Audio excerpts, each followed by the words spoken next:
Nityananda Paramashivoham.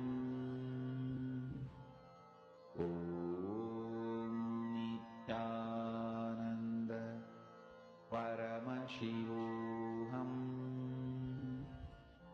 Om Nityananda Paramashivoham.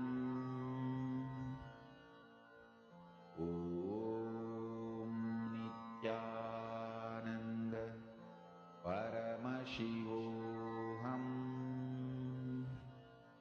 Om Nityananda Paramashivoham.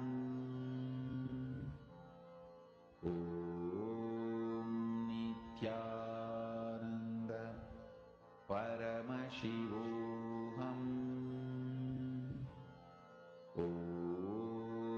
Nityananda Paramashivoham. Om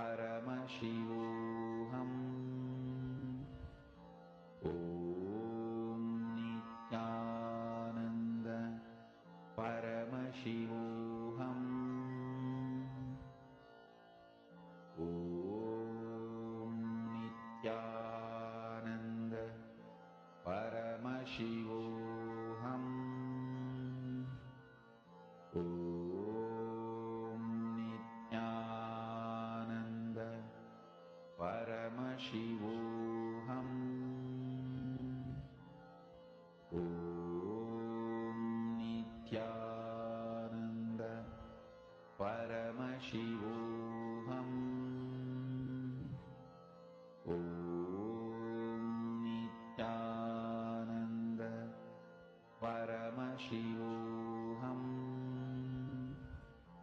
Om Nityananda Paramashivoham.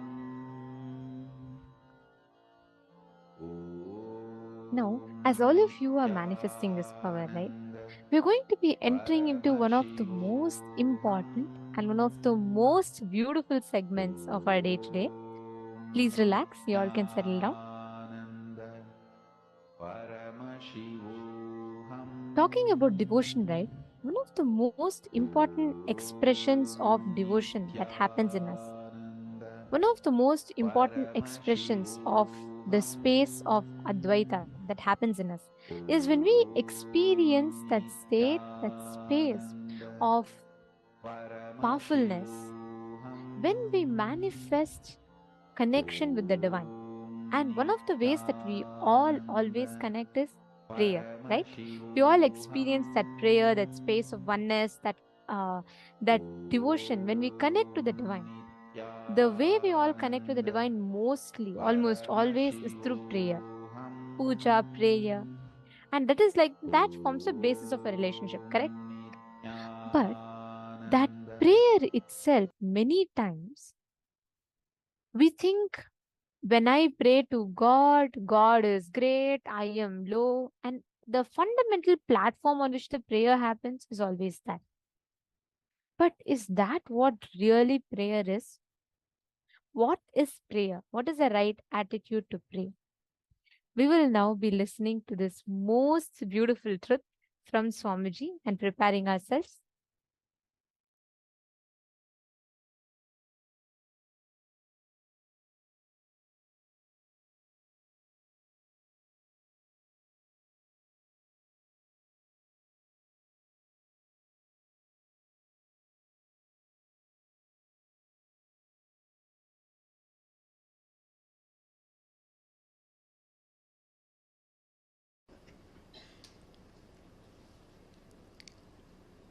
I'll try to explain the science of prayer.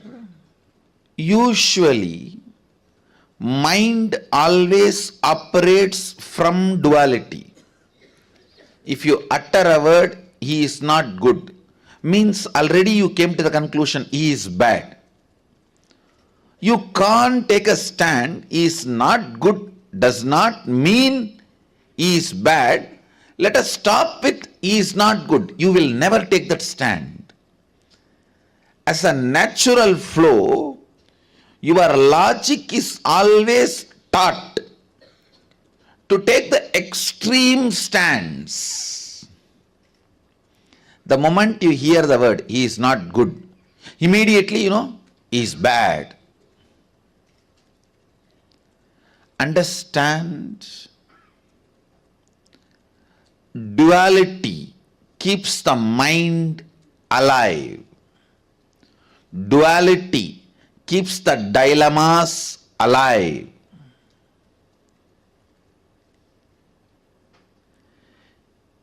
Your mind is so brilliant, it can even use religion to keep itself alive. Please understand. It can even keep religion. It can use even religion to keep itself alive.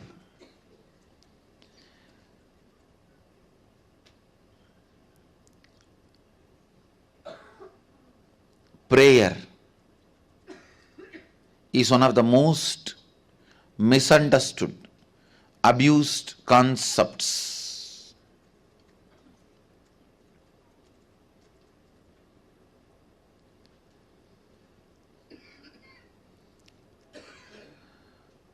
The moment you are asked to pray, the moment you need to put the God in the high pedestal, you always decide to put you in low pedestal.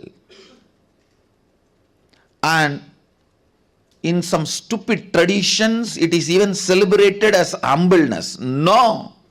Understand, humbleness is not thinking less of you, it is thinking less about you. Understand, humbleness is not thinking less of you, it is less about you.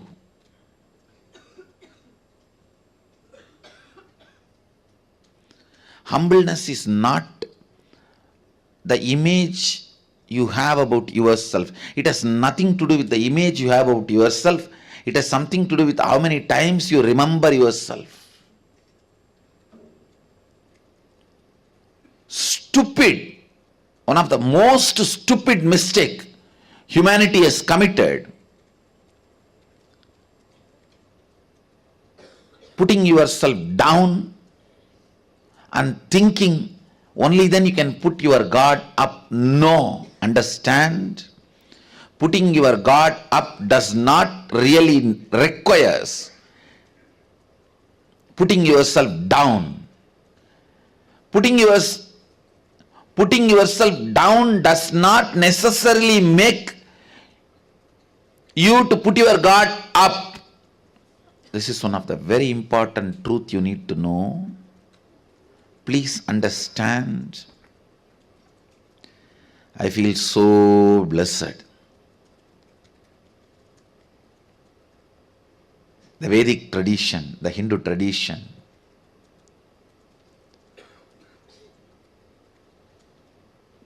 reveals the science of prayer so beautifully.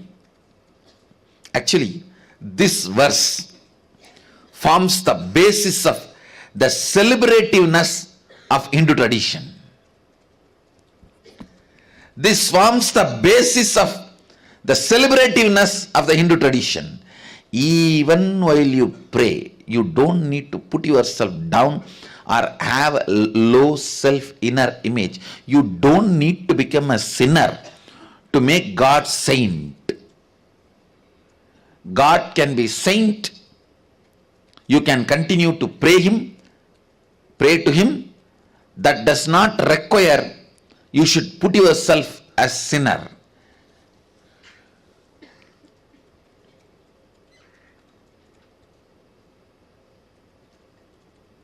In any form, consciously engaged powerlessness will only lead to bondage, whether during the period of your study or during the period of assimilation and cognition of the truths about your life, or during the periods you practice your profession, or during the periods you build your relationships, career, every part of life, or during the period you pray or you meditate, every part of life, entertained powerlessness only will bring tremendous bondage to you, suffering to you. Understand, even in front of God, you don't need to feel powerless to pray to Him, to ask Him. What a mature tradition.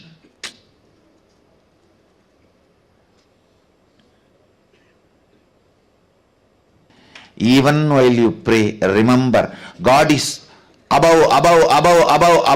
true. But you don't need to be below.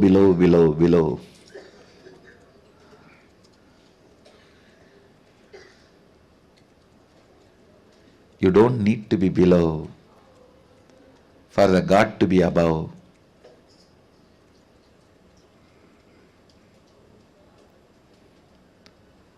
Sohamasmi Pushanye Karshe Yamasurya Prajavatya Vyugarashmin Samuha Tejo Yatte Rupam Kalyanadamam Tate Vashyami Yo Asavasau Purusha Sohamasmi.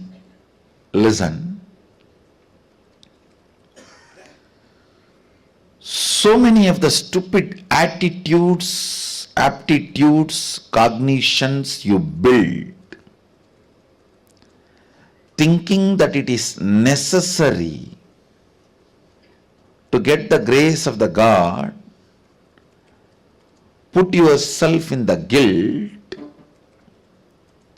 powerlessness, which actually no way supports you, helps you to experience enlightenment.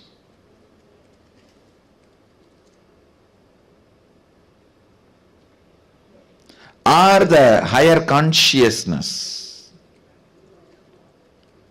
Remember the right context and bring prayer in your life. Prayer itself will lead to enlightenment.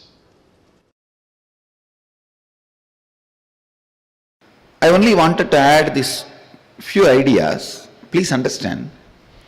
Whenever you pray, see, prayer is the important component of our life, especially if you are a seeker.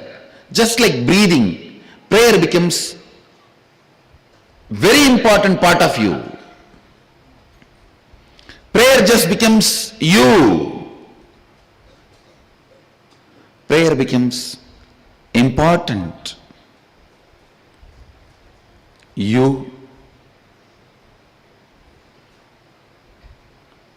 Please understand the word I am uttering. Prayer becomes important you. I am not saying to you, for you. Important you means one part of you should become a prayer.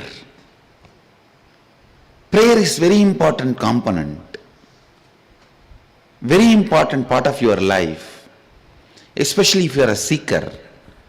But you always need to know the right context and understanding you need to hold during prayer. When you pray to a deity or guru, have this context. I am praying to the source where you and me are one and the same. I do not know whether that source is here or there, because in the beginning, when you are too much inside, the source will be outside.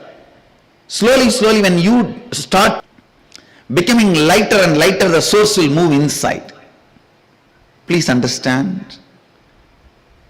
In the beginning, when you are too much occupied inside,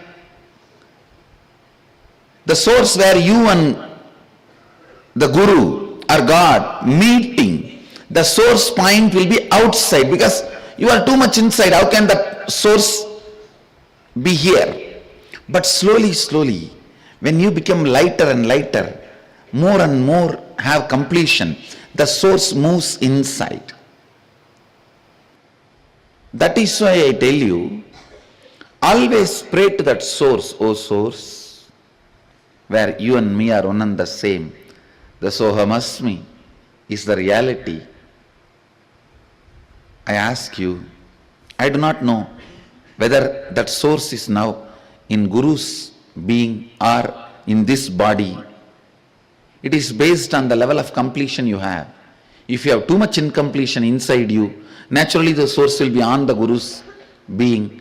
If there is less incompletion, more completion in you, the source will start moving towards you. When you become completely complete, the source will be centered on you.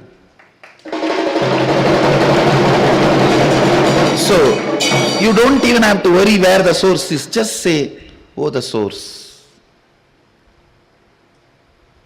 where me and you are one and the same,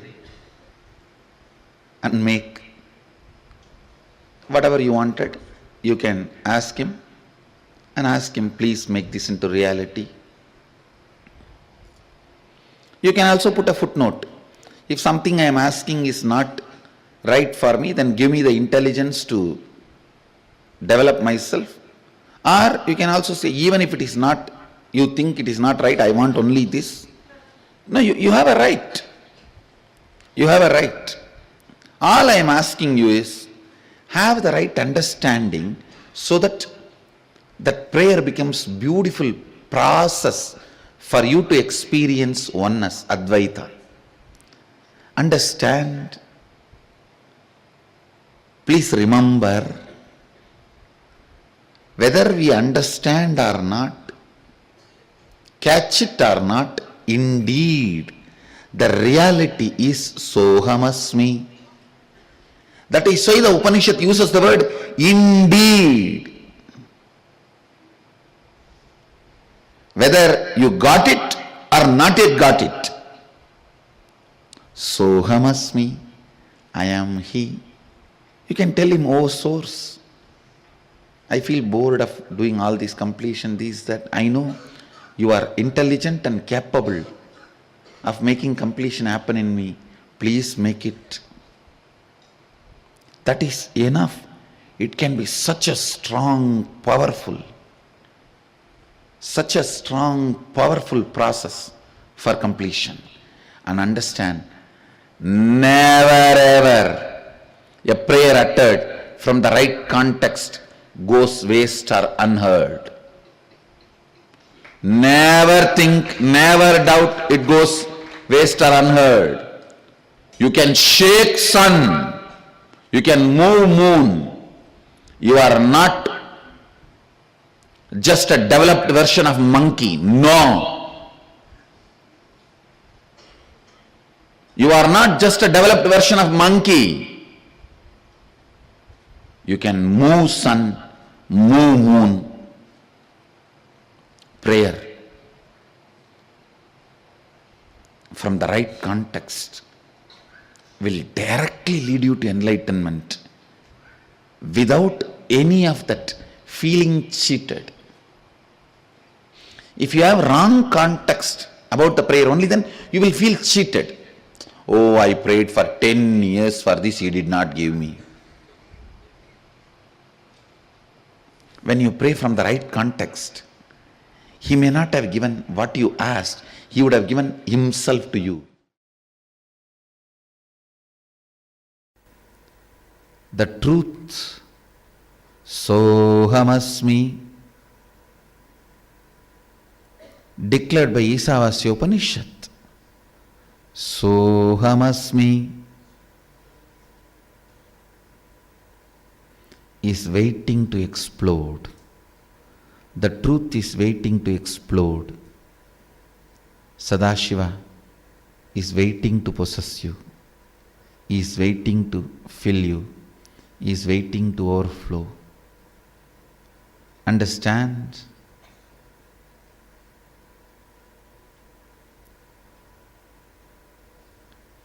He is not jealous God, He is joyful God. Remember this one thing, Jivatma has no outgoing facility.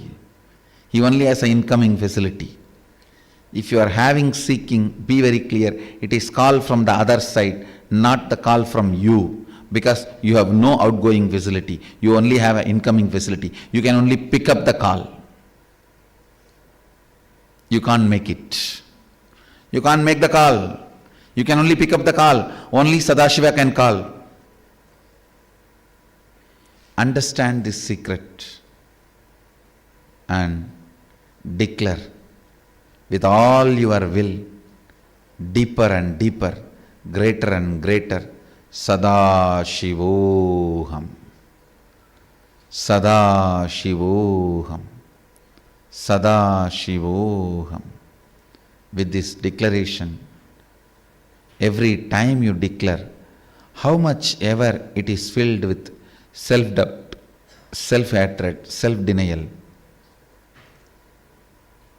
he doesn't care. Sadashiva comes closer and closer to you every time you declare, makes it more and more as reality every time you declare. Understand this Mahadeva Rahasya, and with this understanding, when you declare Sadashivoham, you become part of his secret life.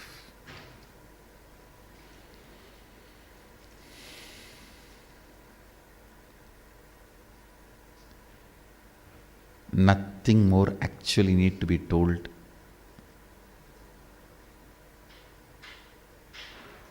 I let the Mahadeva Rahasya as an open secret today.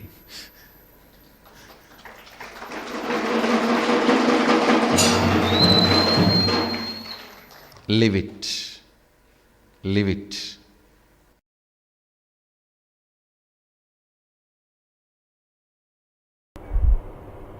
Understand? This can happen only by the tremendous surrender to Mahasadashiva. You can't enter into his home by any demand. No. No Aushadha can work. No, he is not a serpent. You put some medicine and herb and he will listen to you. No. He is Nageshwara. He is not Naga. Understand? It is deep surrender and devotion and reverence, humbleness, requesting Mahadeva, please grace us. Please grace us. It is only with the tremendous humbleness and surrender, with the tremendous respect, reverence, devotion, understand? As long as you exist in relative reality, be devoted. It is oneness. Oneness is the only currency which works on all the 11 dimensions. Dvaita, only 4 dimension. Bhur, Bhuva, Suva, Tapa, that's all, not even Satyaloka. But now I am making a statement. As long as you are in relative existence, be devoted. Yes.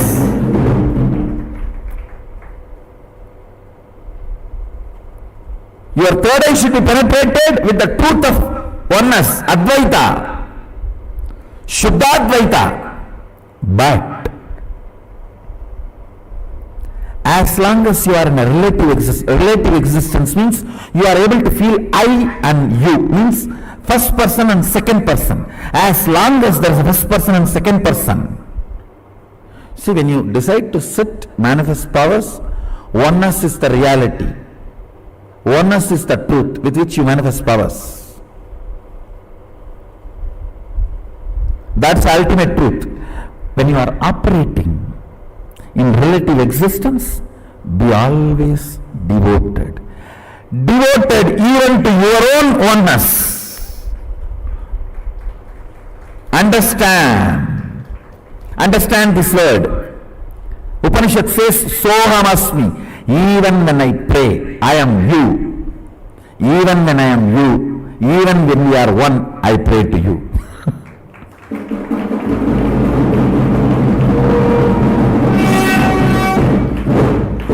Upanishad has a beautiful word. Soham asmi. Even when I am praying, I am you. So even when I am you, as long as there is a relative reality, I pray, I am devoted to you. I know you and me are one and the same. But as long as there is a relative existence, till I feel there is a skin for me and skin for you, I am devoted to you. People ask me, when thousands worship you, why do you bow down so much in front of the deities? And understand, this is the secret. When you sit in oneness, you should know very clearly, even when I pray, I am you. When you are operating in relative existence, you should know, even when I am one with you, I am praying. I am devoted to you. In relative existence, always be devoted. In reality, always be one. Understand, duality is not ultimate. I am repeating again. Oneness is the ultimate truth. That does not mean in relative existence you will be arrogant. No. You will be humble. In relative existence, you will be humble. That is why I say, the Advaita I am teaching is Sutta Shivadvaita. In oneness, even when we pray, we are one with you. In relative existence, even when we are one with you, we are devoted to you. Be humble, be devoted even to your own oneness. Sometimes when I go to devotees' houses, I directly go to puja room and do the puja. Some of the devotees will keep my photo also. When I do the arti, I have to show to all. I cannot move the hand. I have to show all only. They ask, what is this, Swamiji? You are showing arti to your own photograph. What can I do? It is a symbol of my oneness. I am devoted to that.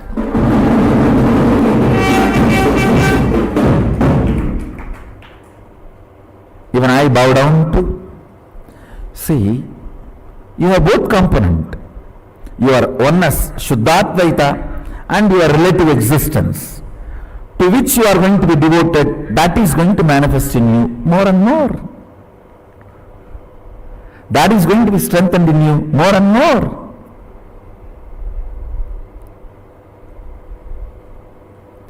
Kailasha is the space of ultimate oneness. Sachidananda, ultimate oneness. Understand? Kailasha is the space of ultimate oneness. And if you hear only the Shabda, you can read your mind. If you hear only the Nada of Kailasa, you can read others' mind. I'll repeat the verse once, read out the translation, then give you the commentary. Agnenaya Supataraye Asman Vishwani Deva Vayunani Vidwan Yuyot Yasmajjuhu Puranamena Bhuyishtam De Nama Bhuktim Videma अग्नेनय सुपताराये अस्मान् विश्वानि देव वयुनानि विद्वान्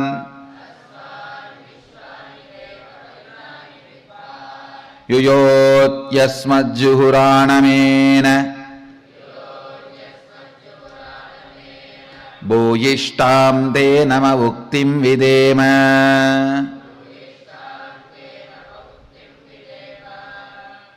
I'll read out the exact translation. O Agni, the fire god, knower of all our actions and all that is worth knowing, you must take us along the righteous and auspicious path of completion. Please listen. You need to understand this. First line, O Agni, the fire god, knower of all our actions and all that is worth knowing, means even the modern science proves when your brain knows something, that area gets lit up. The knowing action happens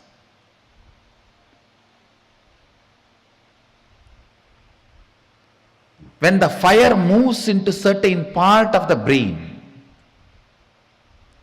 Please understand.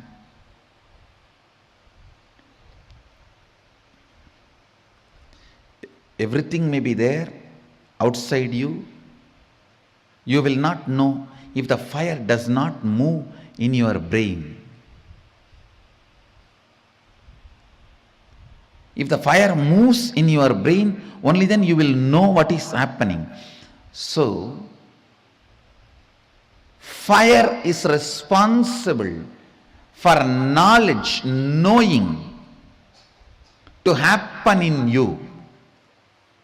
Listen carefully. Fire is responsible for the knowledge to happen in you. I tell you, fire gets fully awakened by integrity. Nothing. Just follow intensely integrity. In 12 months, you will have a kind of a fire in you through which you can know anything you want to know. Anything which comes in front of you and you want to know it, you will know it. That fire is called Di. In Sanskrit, we use the word, a single letter, Di. All the ancient languages, fire is addressed as Ti. In Sanskrit, in Tamil, in many of the ancient languages. Listen. Di comes as a gift to you because of your integrity. Just 12 months decide. I will live in the space of integrity. No question of missing. It's just awareness. Awareness practice, nothing else.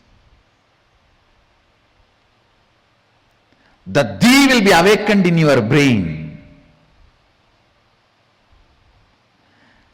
That Di will give you the intelligence to know everything you want, anything you want.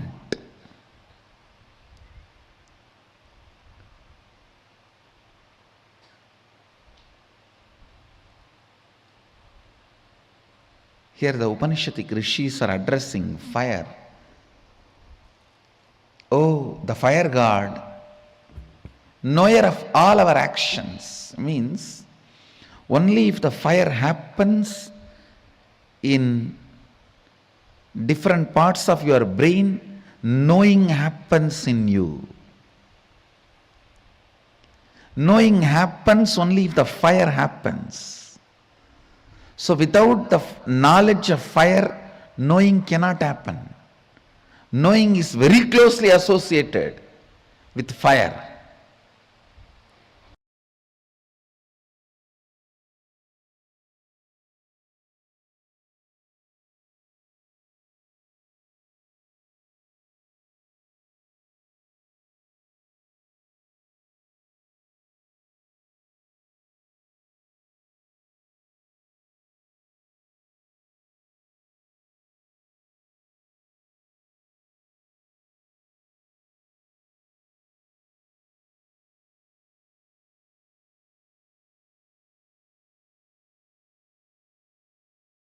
For keeping God in the higher and higher and higher pedestal, you do not need to put yourself in lower and lower and lower pedestal.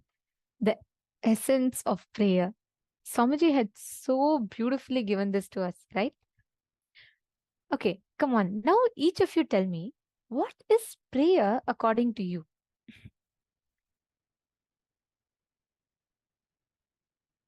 Hmm. Nityanandam Sri Nitya Guru Prasadini. You, are you from China? Are you getting the translation? Very nice. How old are you? Very nice to see you sitting and attending the sessions. Are your parents also with you?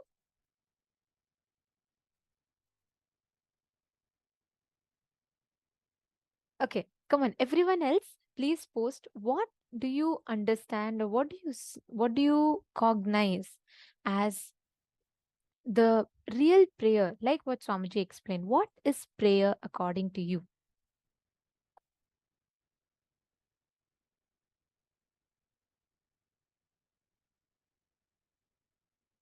Come on, everyone, please post.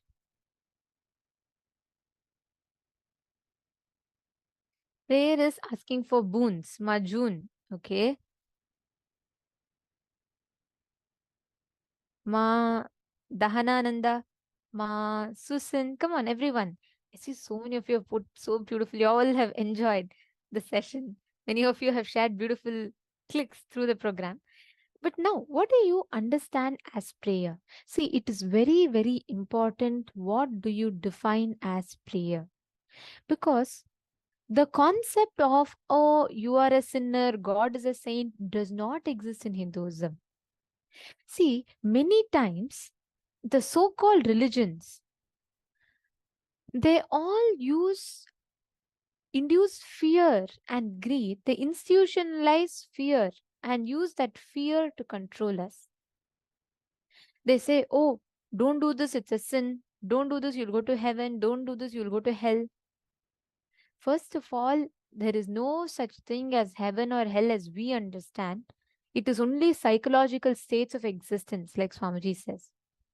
Heaven or hell is not physical plane. There's a very beautiful story. Once a man goes to a Zen master and he asks, Master, what is heaven and hell? He's a great samurai warrior.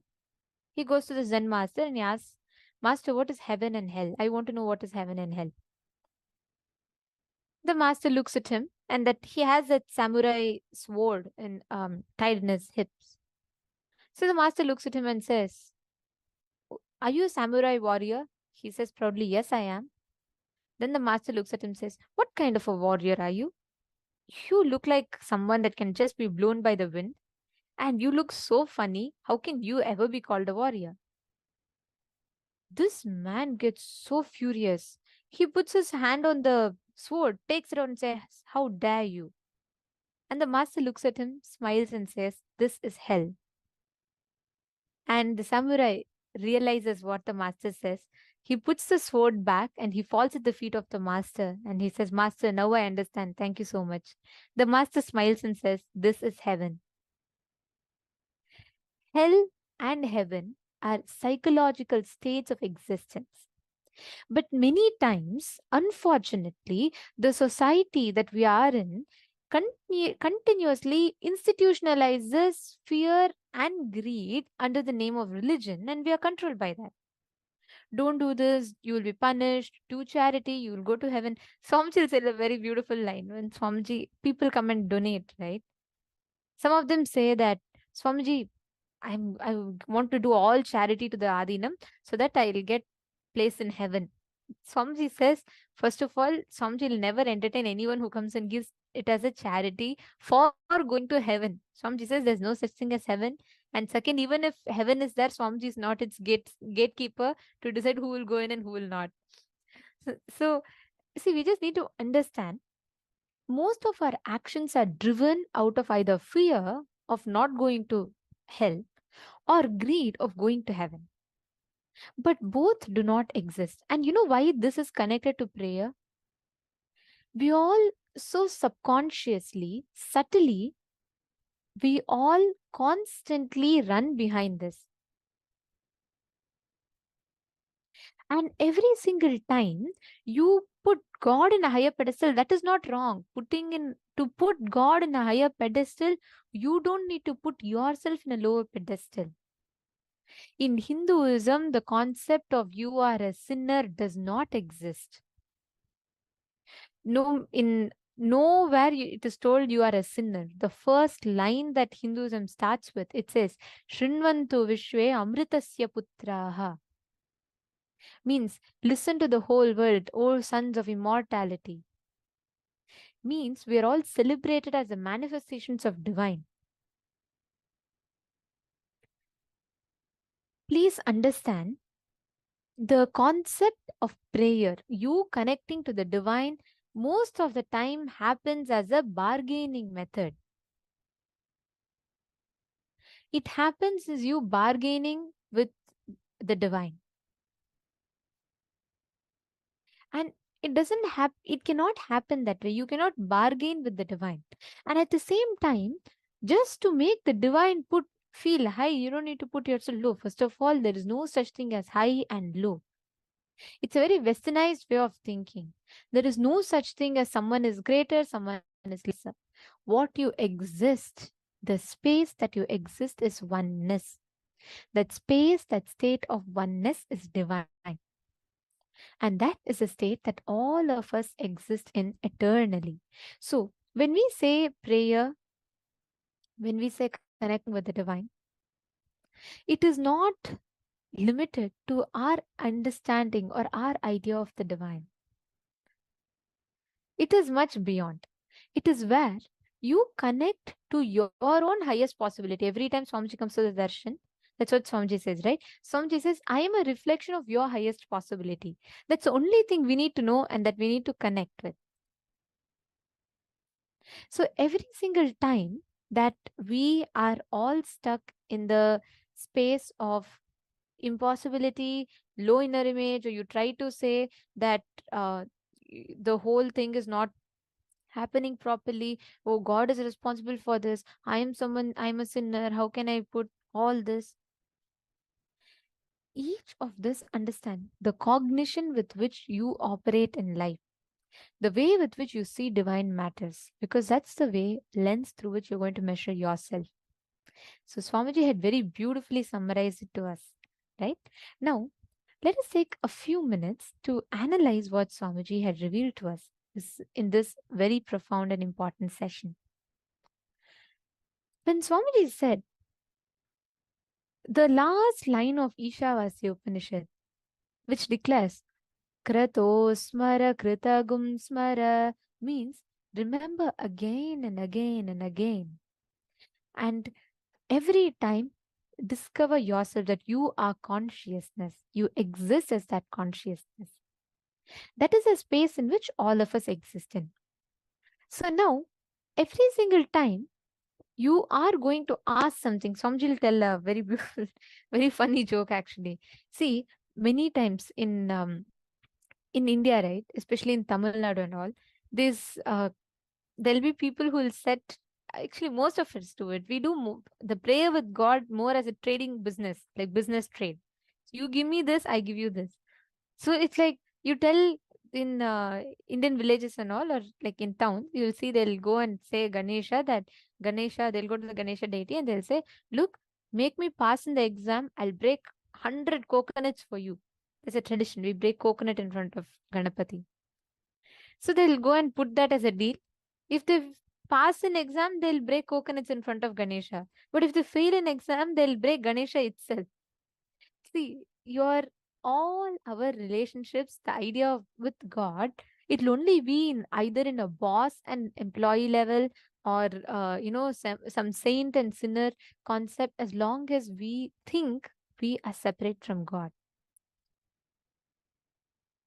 When Ishavasya Upanishad declares, Agnenaya suphata araye asman vishwani deva vayunani vidvan Yuyodhasmajjuhuranameno bhuyishtham te namavuktim videma. He says, O Agni, the fire god, who knows all of our actions and everything that needs to be known, you should along take us along the path of dharma, an auspicious path of completion. Which means just by again and again reminding, understanding that you are who is in front of you is your own highest reflection. Like Swamiji was beautifully explaining, right? When Swamiji bows down in the temple Garbha Mandir, we all think Paramashiva is bowing down to Paramashiva himself. Swamiji tells he represents that oneness, where Swamiji is celebrating oneness by bowing down to his own form as Paramashiva. Now, just sit and attend to this one part of you, the non integrated parts of you inside you. Every single thought we complete, every single declaration you make to yourself is a word you give to yourself. And we need to honor it. We all learned about integrity, right? So, the first step of integrity is completing all the negative words created within us about us and life. Complete with all of them, the inner chatter will disappear. So I request every one of you just pen down. I request everyone to please sit straight. We are going to do a very powerful method right now where you are going to be penning down the words you carry, the negative words you carry inside you about yourself. Please pen down.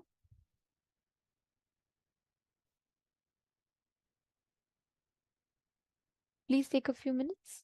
Pen down.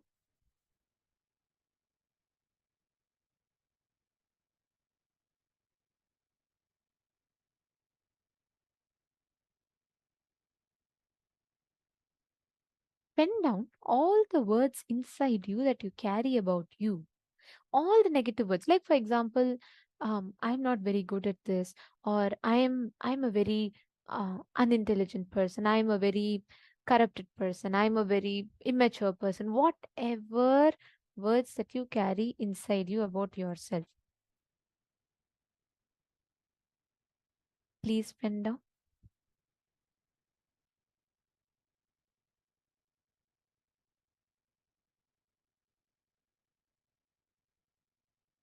Take a few minutes and pen down.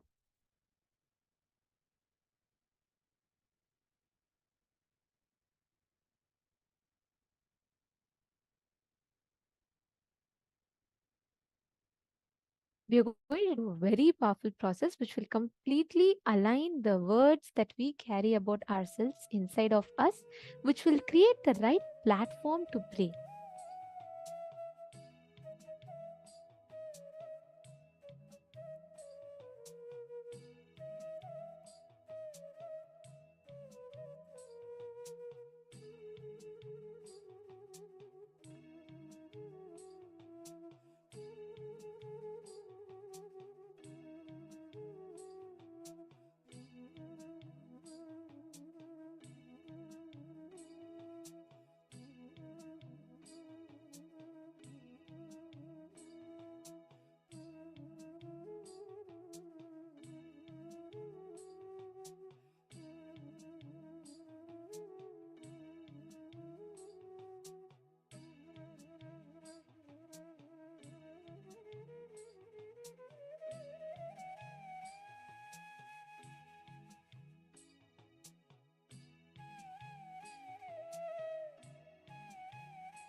pen down in the second step now. Okay. Now, once you've finished penning down all the words you carry about yourself, listen very carefully. Listening brings integrity in our words. Constantly listening to your own inner space is the beginning of integrity. If your inner space says there is nothing more to listen, if only silence is there, then that is the end of integrity. Wow, this is such a powerful technique that Swamiji is saying. Just catch what Swamiji is saying. Swamiji has saying that the words that we carry inside of us, right? Your ability to listen to yourself is integrity. And when your inner chatter completely dies down, that is the end of integrity. Means you've attained complete integrity at that time. This is such a profound revelation, actually, because many times we all carry so much of confusion in us. We don't even know what is happening. But here, Swamiji is revealing the exact technique through which you can understand how whether you have manifested that integrity or not. Listening brings integrity to your words. Just sit, listen to the words, the thought currents running in your system. What are they? How are these thought currents happening? Just bring complete listening. Take a few minutes. All of you, please sit, close your eyes. Just do it for 5 minutes. Listen to your inner space just for 5 minutes. Close your eyes.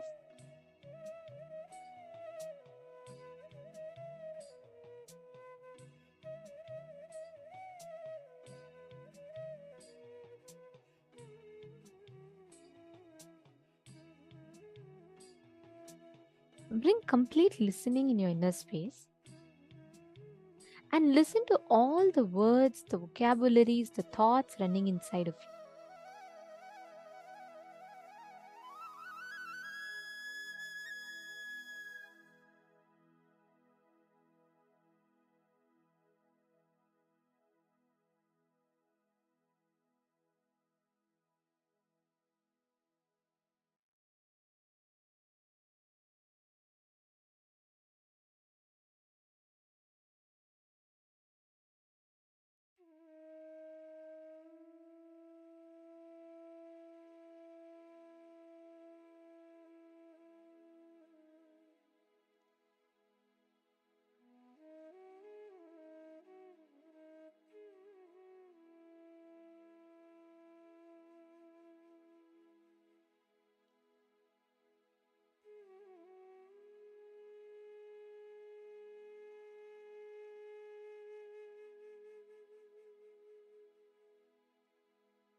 Yes.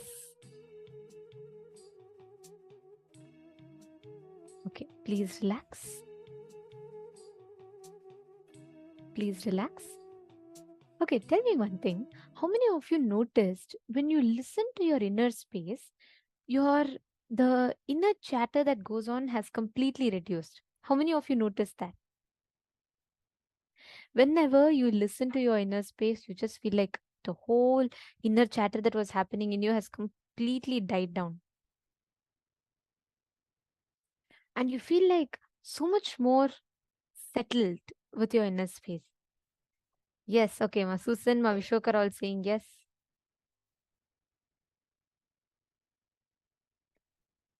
Okay. See, please understand, every time, each time you experience, express, manifest the space of listening inside of you, listen very carefully. Your thoughts, your intention, everything aligns to what you want to manifest. Right now, it is like this.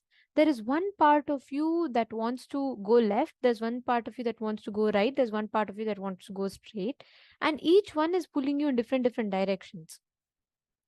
So, what happens? Naturally, you're in dilemma. You don't know whether you have to go this side, that side straight. You don't know which side you have to go to. So your whole energy is spent 30% here, 30% here, 30% there, and another 30% in confusion.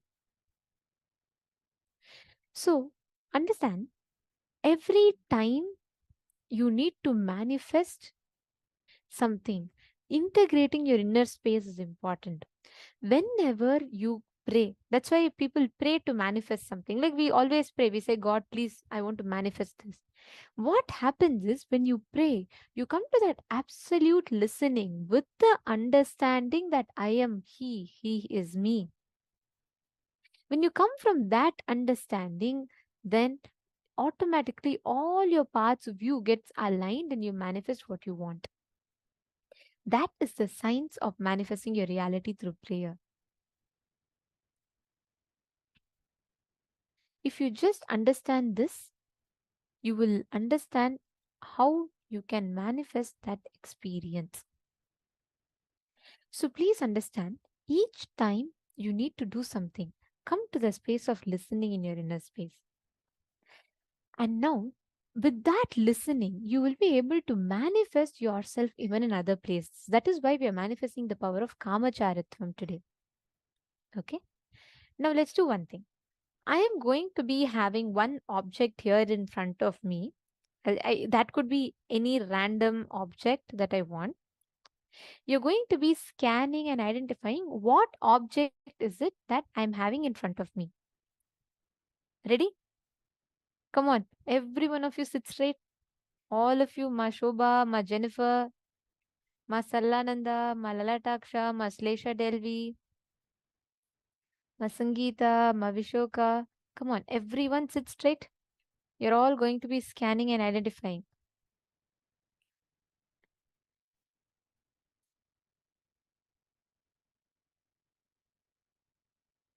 Come on, everyone, please come on camera. Muscle Oz, Ma Minyuan,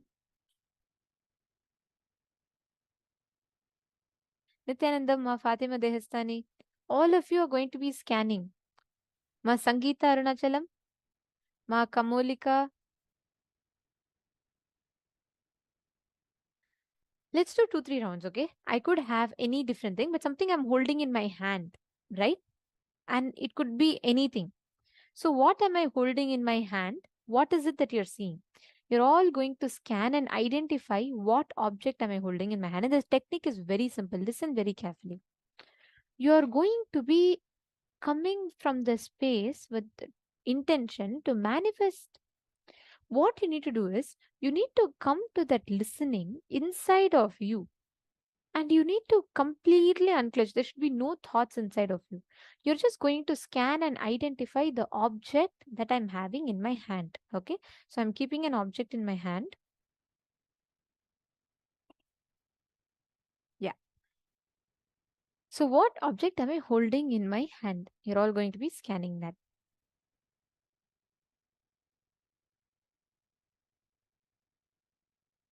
All of you sit straight. If you have Aushadas, apply Aushada in all 3 points. Come on. If you have Aushadas, you should apply Aushada always when you manifest powers.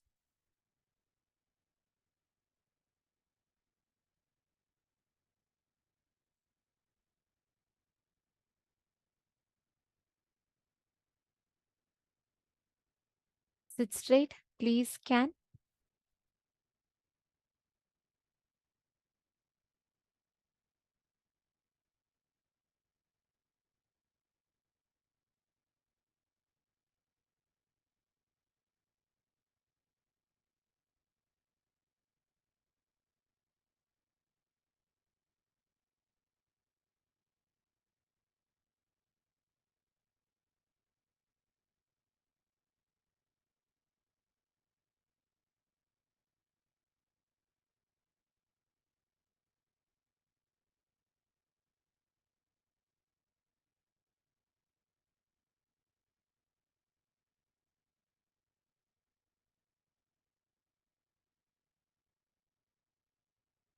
Chant the Mahavakya.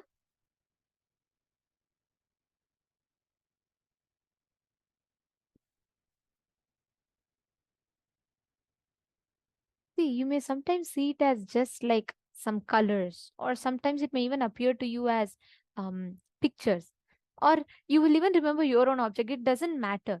Just what is coming in your third eye, chant the Mahavakya and start describing it.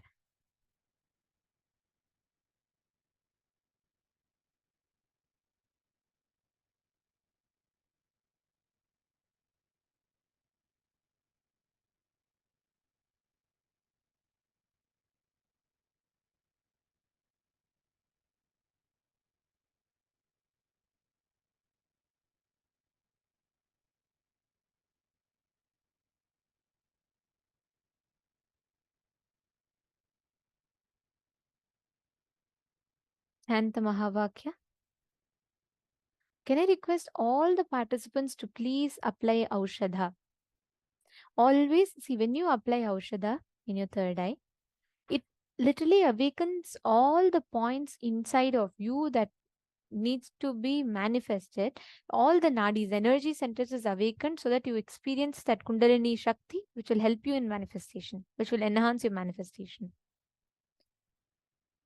And all those when you manifest the power, and you all also can post in the comment section. So we'll be seeing the comment section. We'll be able to tell whether you're manifesting it or not. So we can support you with that. What is the object that I am holding in my hand?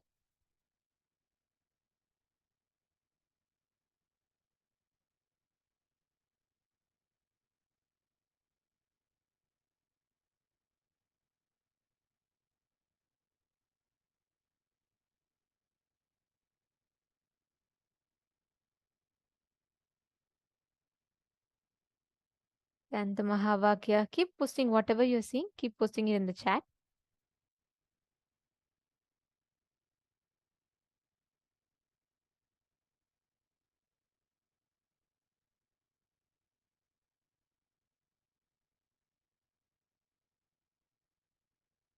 Okay, Balasubramanyamaya, I'm seeing continuously you're posting and participating. That's nice. Okay, Pulkit Prakashaya, what exactly? Is it just a single Rudraksh? You've put Rudraksh, but what exactly is it? Like, meaning, see, are you just seeing like one piece of Rudraksha, or what is it exactly that you're seeing? Anything that you're describing, I request every one of you to describe in detail. Yashodan Kulkarniaya, come on, every one of you, please post. Lata Ma, Ravi Prakashaya.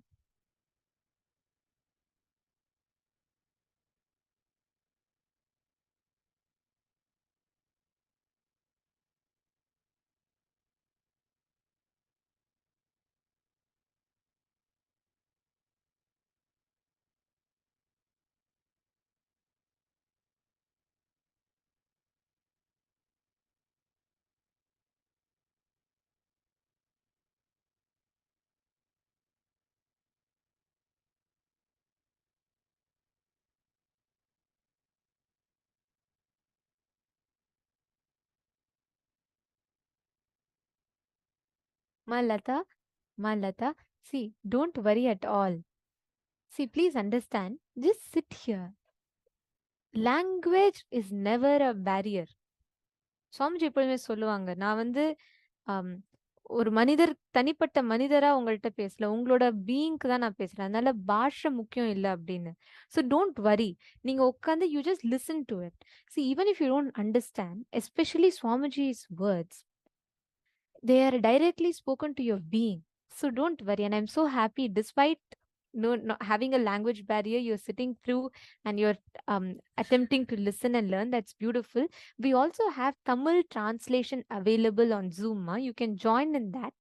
So you can join in the Tamil translation room and you will be able to receive the translation help as well. Yes, come on. All of you post. Everyone have posted. Round object, which color?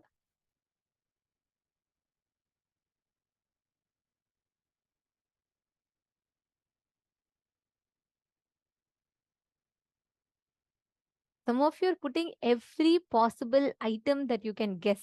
No, then it's a guessing. It's not manifestation. You should not put all possible items that you may think I have. No, you should put exactly what your third eye is showing you.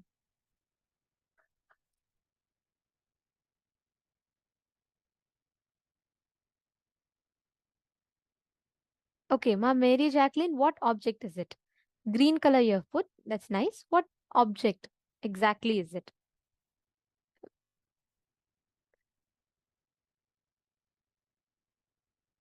Mahagamapriya, when you say water, where exactly is the water? What is the thing? Everything, describe, always describe. Okay, so now I'm going to be showing the object so that we can do next rounds also further. Okay, so the object I was holding and showing for all of you in this round is a chain. So this was the object that I was holding for. It's a black bead chain. That's all. It's the lotus beads. It's called. This is a simple chain, like a small string, japamala kind of a thing. So this was the exact object I was holding in my hand. And interestingly, those who did not guess and manifested got it. And I see some of you try to guess. See, don't guess. It is not, I mean, if you get it right or if you get it wrong, you're not going to fail. Nobody's going to fail you and say you cannot come for the class tomorrow because you failed. Or if you get it right, it's not, you're not going to get award. It's only a manifestation. Focus on the experience. Make sure you're following all the steps that Swamiji told and you're manifesting. See, Pulkit Prakashaya, actually, if you scan a little bit more, you will catch it. You will be able to tune yourself into that. If you just participate, that's why I was asking you to describe as much as possible. Most of the times, we all stop with saying, okay, I just see this color. And one of you had posted, you saw a string, you saw a chain. I'm just trying to, there's a lot of messages. So I'm just trying to scroll through that. Ma Priyatma Surupini saw a chain. That's right. Ma Priyatma Surupini manifested. Actually, Ma Priyatma Surupini, when you are manifesting, see, one thing you should try and avoid next time is many times when there are different things that keeps coming up, again and again unclutch, you will get clearly one answer and go on describing that in detail. That will enhance your manifestation more. It's time to take your manifestation to the next level.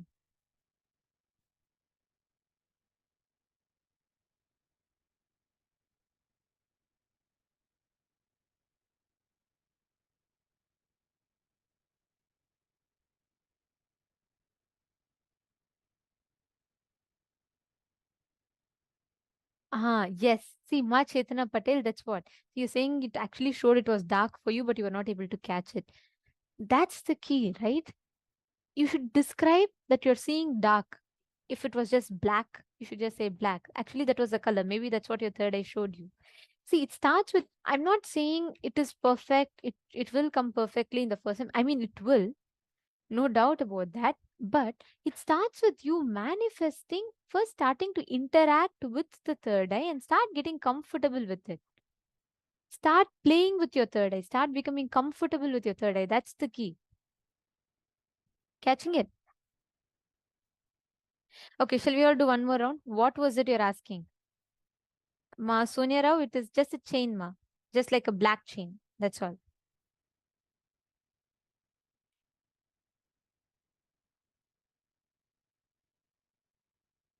Ready? Okay, great. I'm just going to be holding one more object in my hand. Yeah, ready. Ma Joyce, you ready? I'm also ready. Come on, let's start. All of you close your eyes. Please scan. I have another request. Please do not lean and sit. Whenever I tell to scan, I see some of you comfortably go put a comforter on top of you, lean on the wall, sit, close your eyes, and after that, you probably transcend to the next states of consciousness. I mean, deep sleep and swapna states of consciousness. So, no leaning. Please sit straight.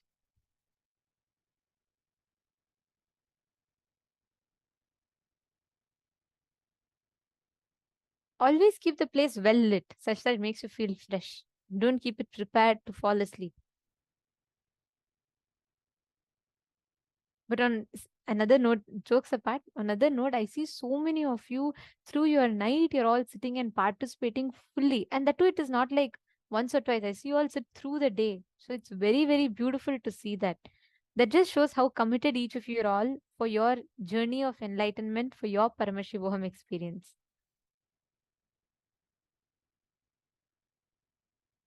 Ma Jun, you should sit up straight, ma. Okay, you're having neck pain. All right, ma. If you want to take support, no problem, ma. You can take inside.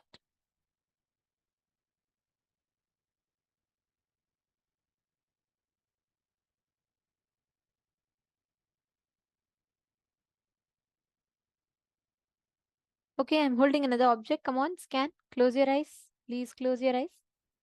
Now, try to see all the details through your third eye.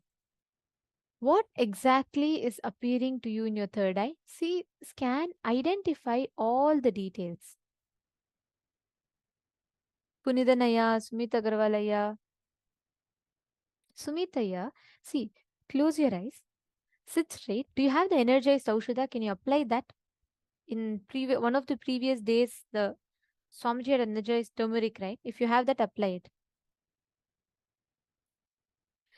Just apply that and sit. You will actually be able to feel vibration in your third eye.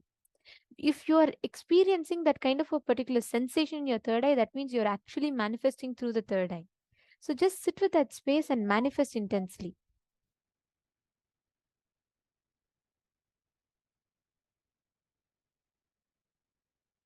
All of you, please sit straight.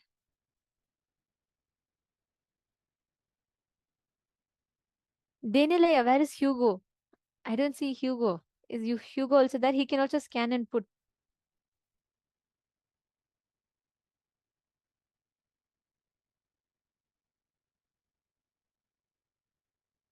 Okay, Jay, Sharaya, Guru Prasadini, Keegzin, Lucas, and all the others. Everardo, Everardo Alfardo, right? Alfaro, sorry. Everardo Alfardo. Bear with me if I've called your name, pronounced your name wrong. Um, See, don't, you've put, you're thinking, and this is your guess. Don't guess. Understand? Actually, close your eyes. Keep chanting Om Nityananda Paramashivoham. Automatically, you will see the thoughts inside you will start dying down. Then just scan and identify what exactly your third eye is showing you at that point in time.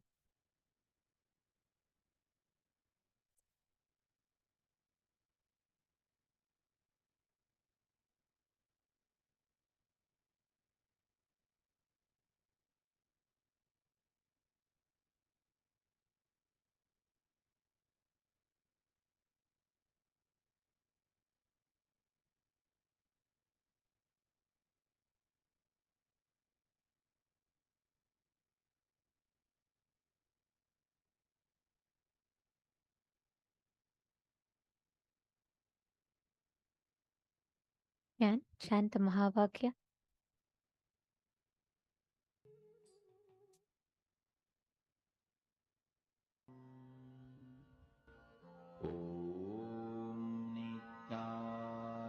Swamiji will reveal it to you in details. Whatever Swamiji is showing you, just write it down. Type it down, you can post it.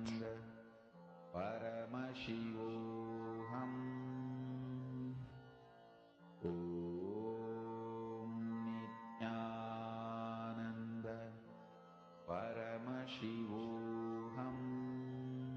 Okay, time's up. Come on, now all of you start posting. What is the answer? What did you see in your third eye? What is the exact object?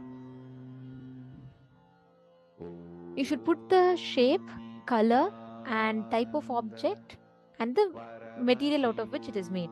Because I see some of you just putting different things.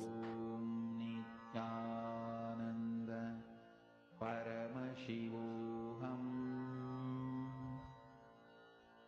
Om Nityananda Go on, everyone, come on, post. Describe as detailed as possible whatever appeared to you in your third eye.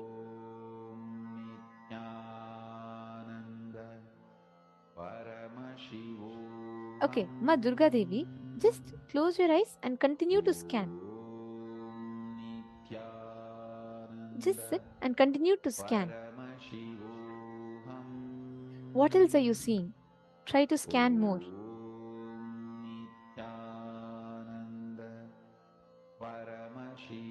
Pulkit Prakashaya, you should put more details now. What exactly are you seeing? Is it like some random stone or is it like a jewelry? What exactly are you seeing?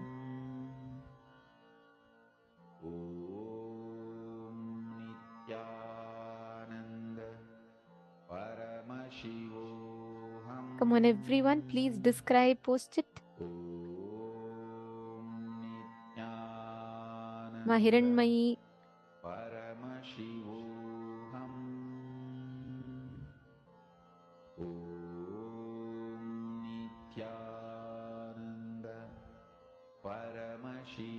Ma Saroj, what did you see? Ma Nitya Naresha, Nityanandam. Want to grab a cup of coffee and come, ma? Just go run and come. Get some coffee and come back. Ma Chunni Liu, Ma Sally Chen, both of you also please post.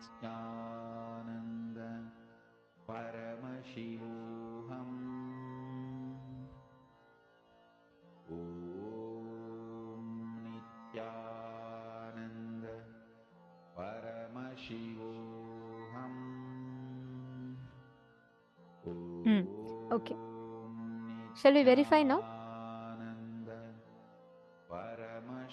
Okay. So the object that I was holding for all of you was a small, beautiful ring with Swamiji's picture. I don't know if you all can see it here. Here. It's just a silver ring. And with Swamiji's picture. This was the object that I was holding for all of you. This is a small silver ring. And it has Swamiji's that orange turban picture. I think it's not focusing clearly.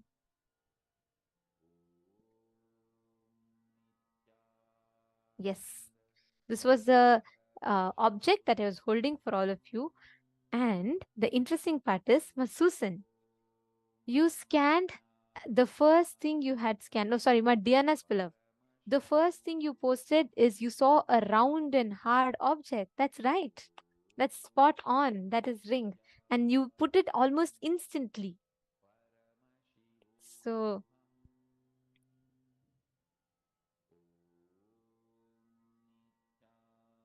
exactly. Ma Prematavasi, that's the problem. See, you said ring was revealed twice, but you ignored it. That is a problem. See, when you connect to Swamiji, whatever your third eye shows, write it. Even if your third eye shows as an elephant next to me, it's okay, write it. It's okay, no problem. Lucas Markamane, you got the part of round object correctly. The blue is part may not be right, but the round object was correct.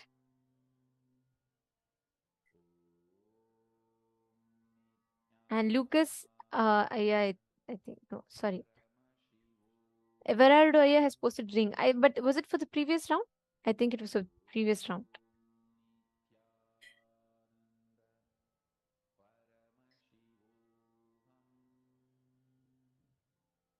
Wow, Punidhanaya, that's right. You saw a ring. You didn't see, you said it is gold. That it's silver though, but you saw a ring and you said, I don't see the symbol. Exactly. Understand? Actually, you even identified that there's a symbol in that ring. That part itself is a manifestation. See, don't worry. It is just fine tuning of the third eye. It may not necessarily be like right now you will get in immediately. But when you keep manifesting it, you will know exactly what your third eye is showing you when. So don't worry about your seeing, not seeing it correctly. You are starting to manifest. Celebrate the fact that you are manifesting. Okay, this was interesting. And I'm sorry, am like kind of navigating through different rooms. So I really want to apologize if I missed some of your answers. I tried my best to read out all answers, but if some of you have posted the right answer and have not read out, please, I apologize for that, because as much as possible, I check the chats. If any of you have gotten it, then please celebrate your manifestation. See, it does not matter whether you got it accurately or not. To begin with, start trying to identify, and the next key thing is start describing in detail.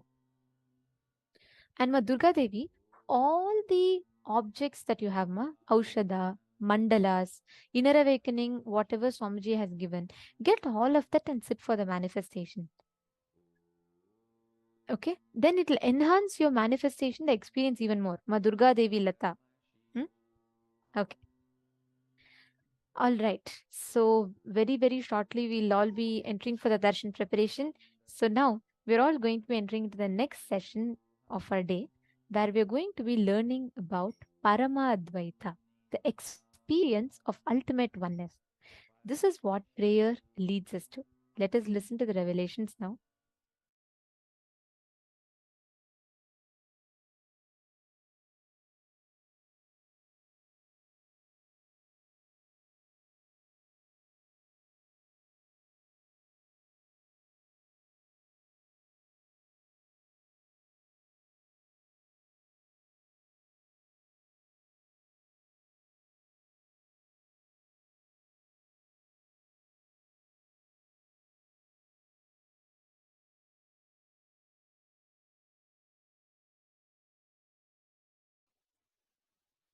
If you come to the conclusion that your God is Paramashiva, you will manifest bhakti. If you come to the conclusion your world is Paramashiva, you will manifest yukti, right knowledge about life, tasmas. If you come to the conclusion your individual self is Paramashiva, you will manifest Shakti. Listen, I will repeat. If you come to the conclusion your God is Paramashiva, He decides when you will be born, how you will be living, when you will leave the earth, where you will reach. If you cognize that, if you understand that your God is Paramashiva, He is living intelligence, independent intelligence, living alive right now, you will manifest so much bhakti. Wow!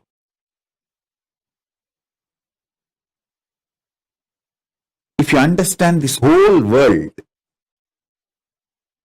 this Jagat is Paramashiva, you will realize you will have amazing strategies to win, to be successful, to be consciously productive. Understand that word, consciously productive.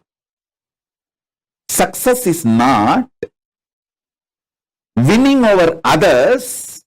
That is social success. Winning over others, having more money than the others, having more power than the others, having more things than the others. That is social success. But I am talking is conscious success. feeling that you can do anything, Ishwaratva.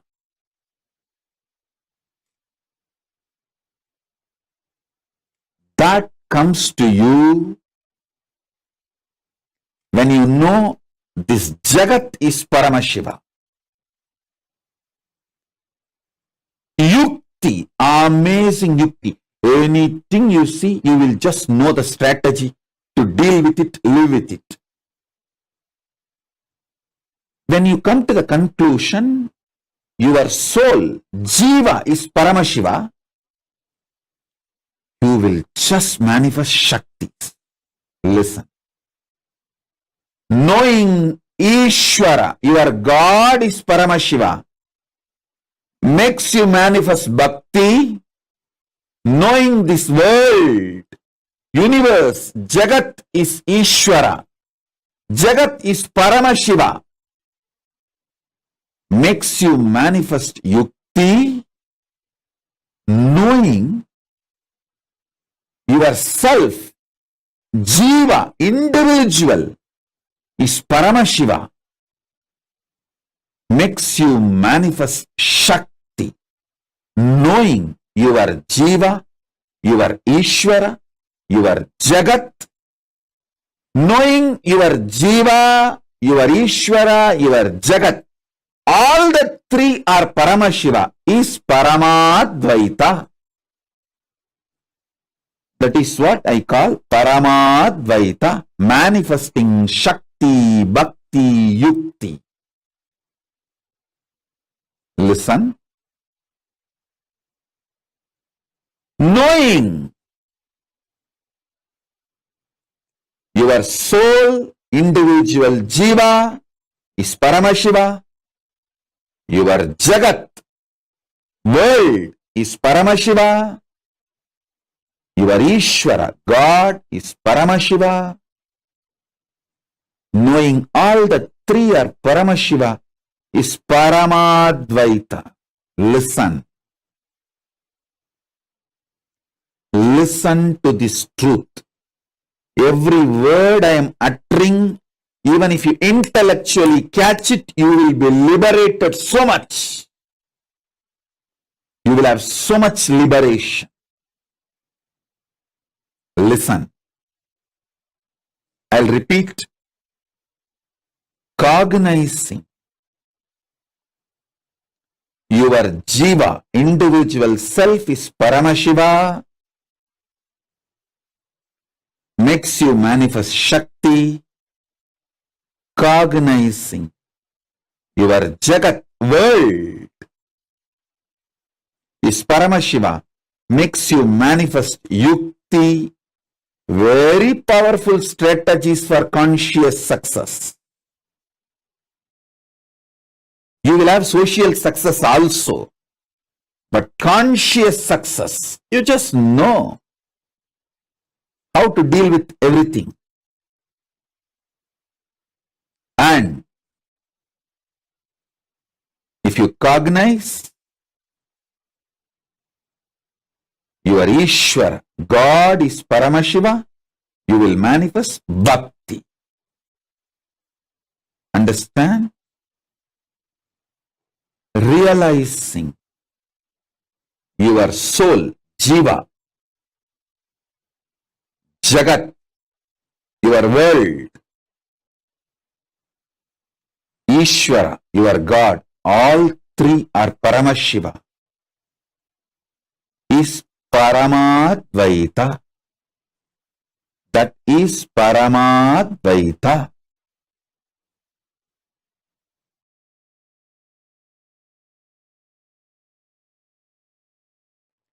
In course of life, when body mutates, it starts manifesting more possibilities, more powers. Mind mutates, it starts manifesting more possibilities and more powers. Humanity heard only about these two mutations.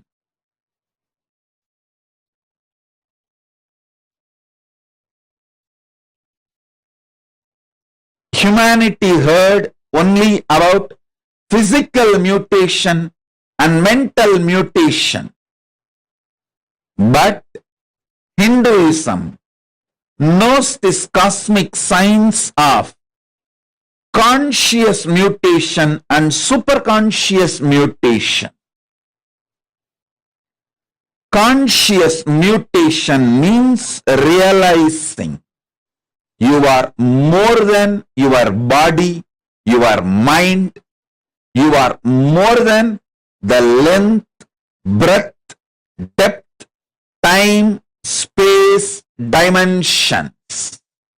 I can say the force of consciousness is the foundation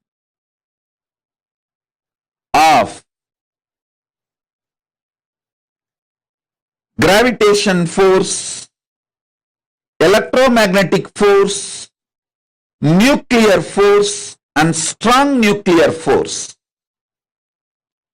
Exploring the possibility of your own consciousness, powers of your own consciousness, and manifesting it is conscious mutation process. In Sanskrit we call it Pratyekatma Chaitanya Jakratam. The Vedas and Agamas, the ancient Hindu scriptures, which reveals about the cosmic science of Hinduism, describes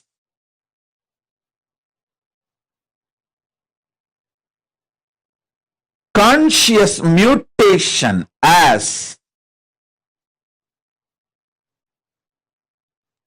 Pratyekatma Chaitanya Jakratam. Atma Swadantram, Atma Mukti, Atma Prabhavam, Atma Vilasam, Swarajya Siddhi, Atmanubhuti, self-realization. All these words denote, mean conscious mutation. The next is superconscious mutation. The ultimate existence, power, what we call as Paramashiva in Hinduism. In Sanatana Hindu Dharma, Hinduism, we have various names. Paramashiva, Parandama, Parabrahma, Parameshwara, Parameshwari, Paramatma, the ultimate.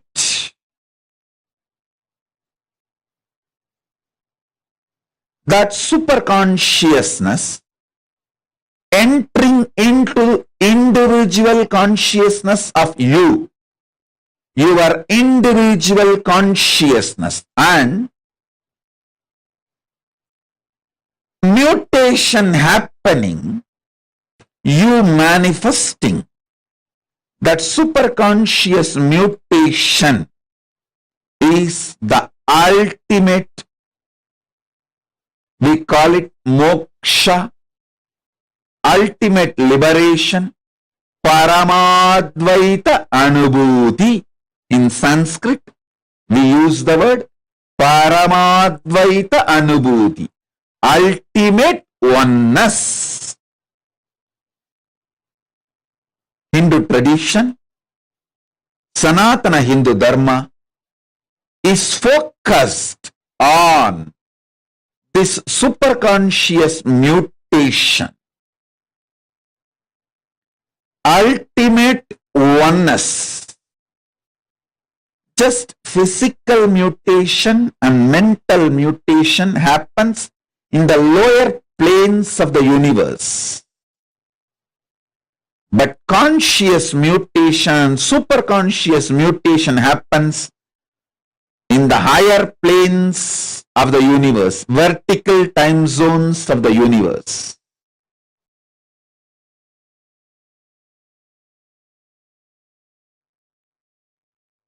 Superconscious mutation is the process of manifesting Paramashiva in all your 25 paces and phases. PHASES, pace, paces. Phases, FACES.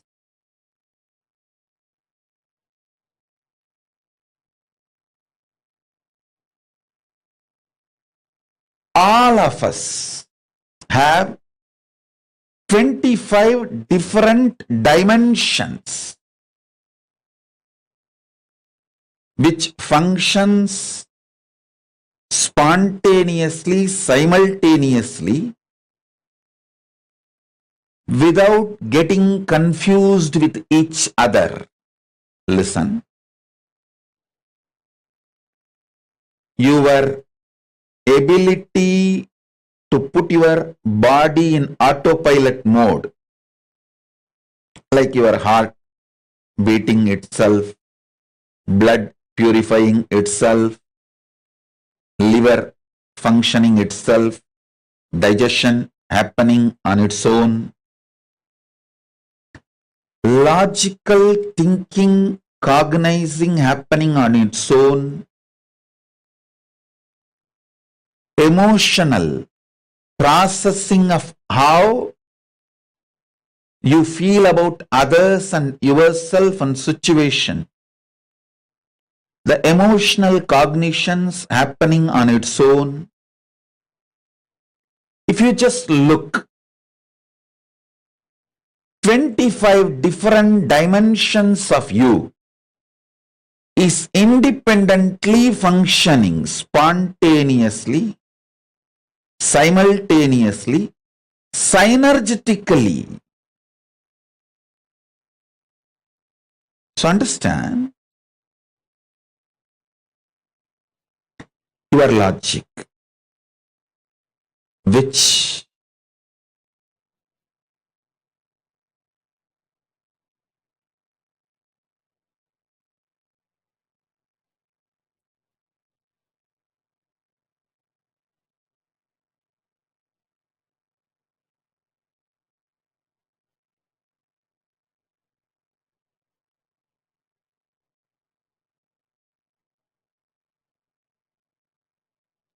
receives information, processes information, makes decision. Your emotional cognitions receives inputs, processes, and decides. Understand? Listen.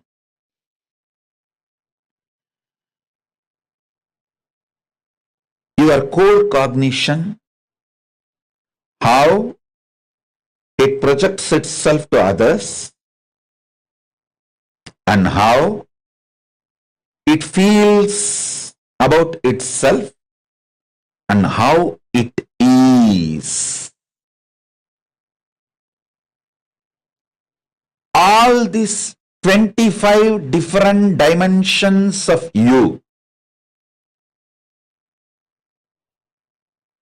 getting superconscious mutation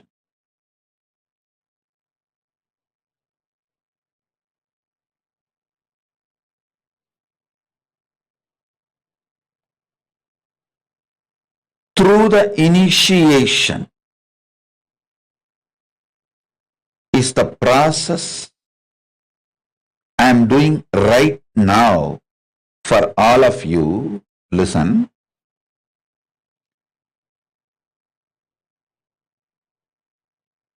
Visualize the 25 phase of Paramashiva. You also have it. You also have that same 25 phases. different face of you is each of that face. So understand, all the 25 faces of Paramashiva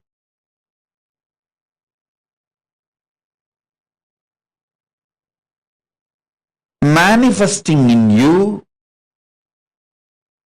with the same superconscious powers of Paramashiva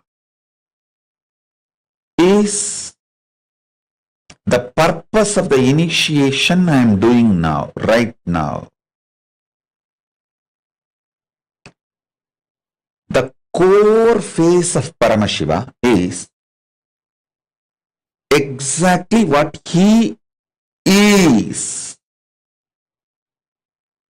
In you also, the core phase of you is exactly what you are, not what you feel or what you project. No.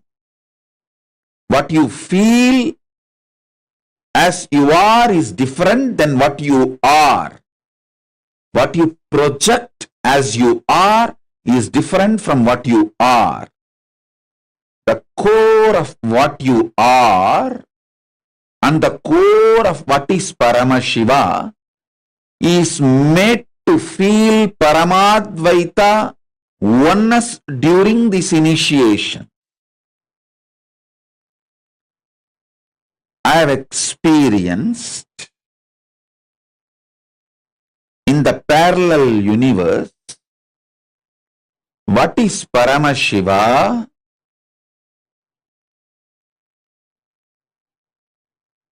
in Mahakailasa, what is me in this Bhuloka. The core of Paramashiva, what he is and what I am, is one and the same. That Paramadvaita, when I ignite in you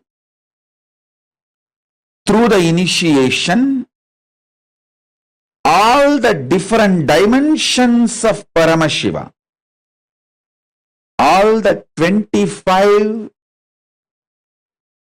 phases of you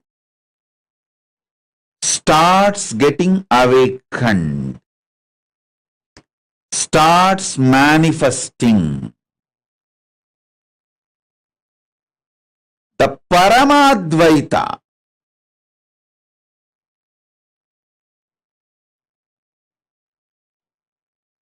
Paramadvaita is an extremely powerful superconscious mutation process.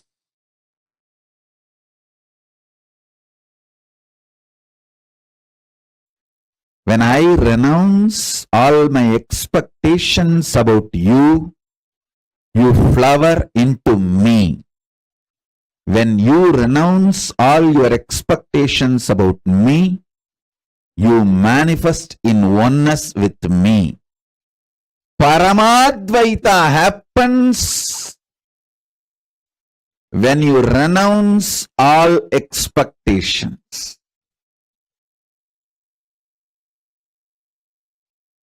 So I declare now,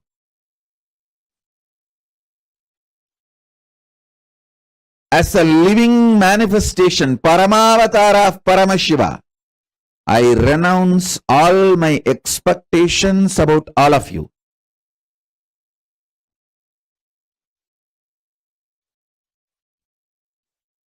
All of you decide to renounce all the expectations you have about everything, including the expectations you have about this initiation. Just sit with a pure Tyaga. Be Tyaga Raja. Be pure Tyagi. Tyaga is the royal way, connects you to manifest Paramadvaita with Paramashiva. It's immediate.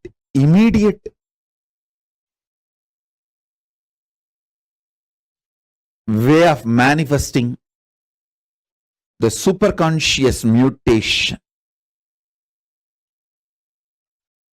People ask, oh, through initiation, just like that I can do what I want. You can. Just drop all the expectations you have about you, from you, by you, and all expectations you have with Paramashiva, with universe. Drop everything. And sit now with the Tyaga as a Tyagi.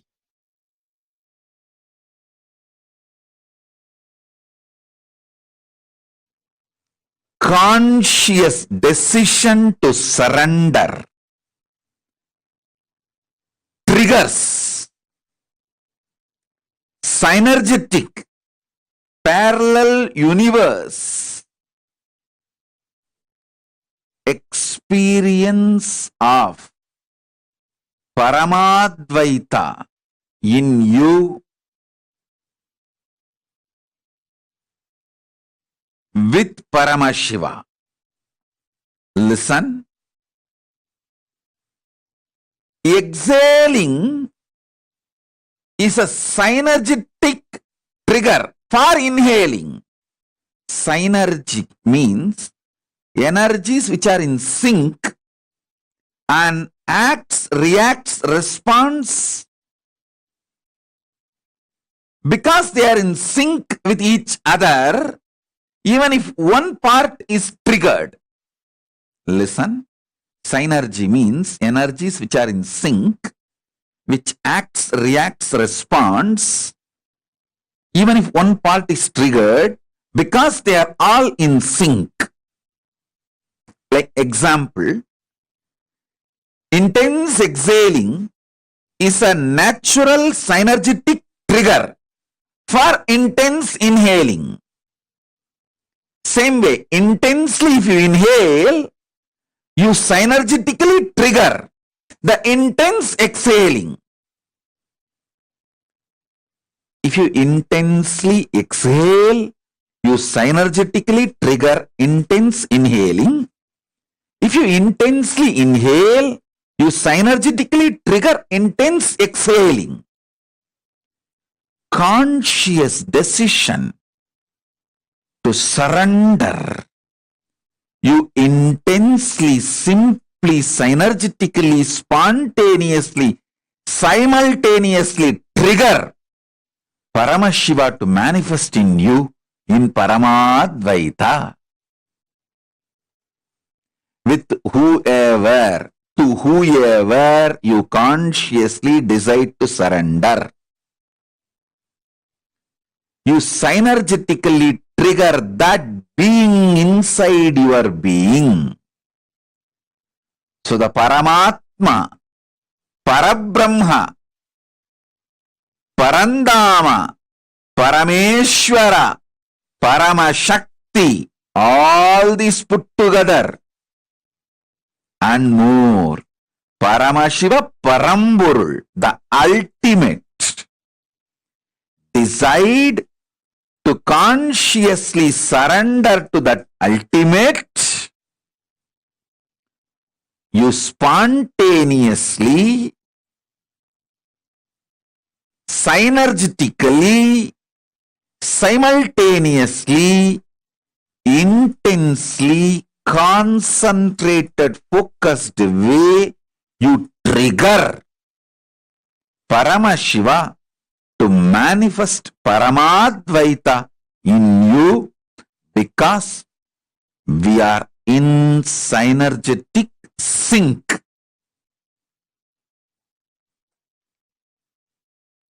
That's all. Meditate on this. Meditate on this.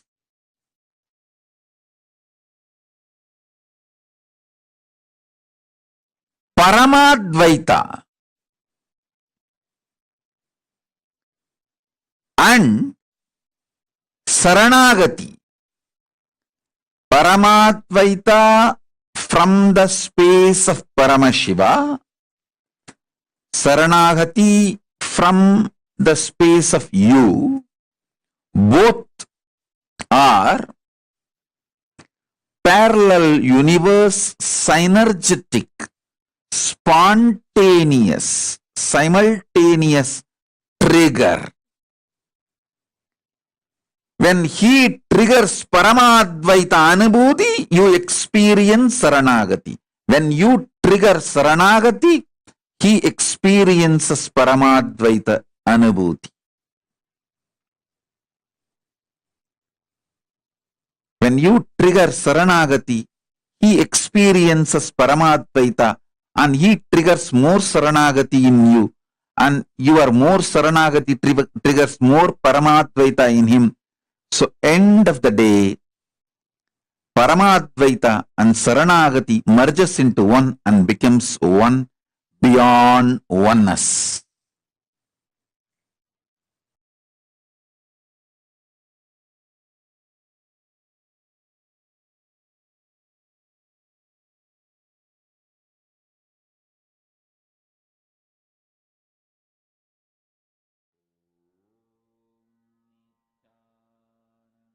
Such an important truth, but so beautifully explained. Paramadvaita Anubhuti. Ma, uh, Ma Liangshu, I think. One of you had asked today morning, what is the purpose of our life? Swamiji so beautifully explains how every human being, let alone human being, every individual independent creature on planet Earth, every sentient being assumes a form to search, discover, and attain its highest self. The purpose of the whole Srishti is created as a play by Paramashiva in which all the being comes down to experience that Paramadvaita Anubhuti. And like Swamiji literally so beautifully summed it up for us. See, actually, this Paramadvaita, right, the experience of oneness, Advaita, is the most powerful experience. The way we live, the way we radiate, the divine manifests through us.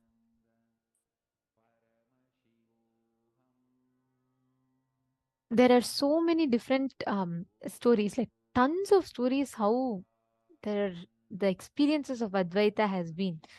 Like the way people relate, right? If you see so many Nayanmars or the devotees of Bhagavan Mahavishnu, they all have a complete right. That's what I'm saying, right? Swamiji said, like Swamiji beautifully said, Hinduism is never centered on putting you down. The moment you're born, you're not told that you're a sinner. How many of you have experienced this from young age? They'll keep telling, oh, we are sinners, and we need to keep repenting for our sins in front of God. We should confess to all our sins. We always are made to feel bad.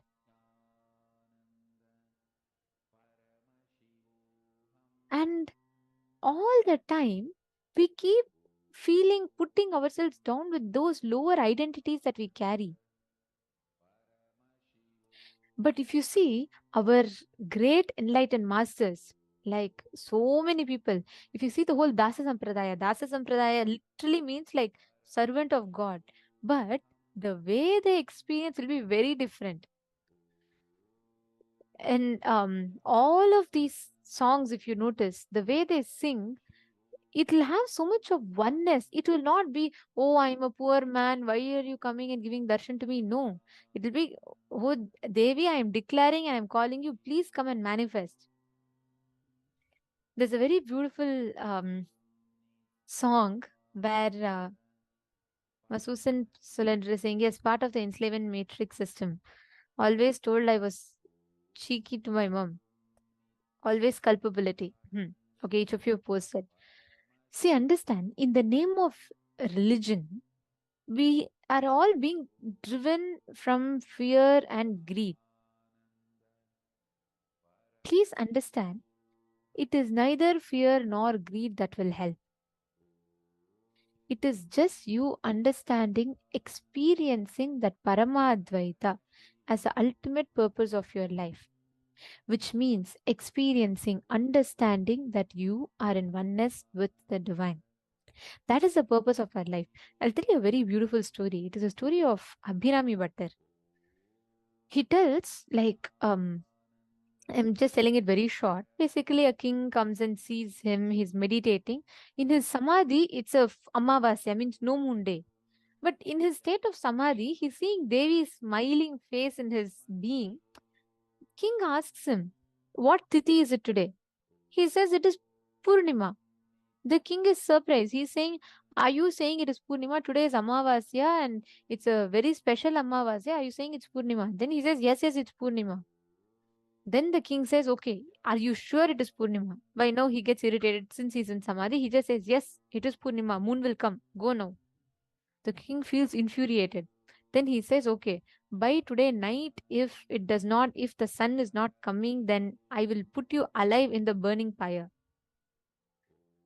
Then immediately the uh, he wakes up from Samadhi and he's shocked. He straight goes to Abhirami, Devi. He doesn't cry, he doesn't beg, he doesn't. The relationship, it is so beautifully depicted in the story. I thoroughly enjoyed. He goes to Abhirami and he says, "See, I am your son. How can you let this happen to me, your son? If I don't get full moon today, people will tell you are only doing the mistake." That was the way his whole relationship was. Then he goes and the king puts him in a burning pyre, and there's a swing, right, which has 100 strings. So he starts singing 100 verses. And every verse, the king cuts one as long as the moon doesn't come. Finally, in the 75th verse, Devi appears and she removes her own earring and she throws it on the sky, and that becomes the moon. And he's blessed with enlightenment and he's called as Abhirami Bhattar. That is the such a beautiful, the way the whole story goes. You are only empowered to understand you are divine. The first time when you go Tattvamasi, the Guru initiates you saying you are divine, you are the ultimate. From there, you start searching for the ultimate. So you know you're searching for your highest version, your best self.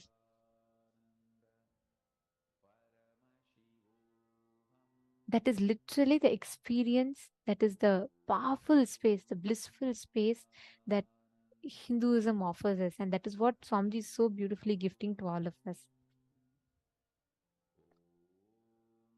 Ma Dahananda is asking, is that a book, Ma? It's a story of a true, it's an enlightened master, Abhirami Bhattar, a great devotee of Devi. See, please understand, every one of you sitting here, whenever you manifest the divine, whenever you manifest the experience of the divine, please understand, you literally manifest that space, that state,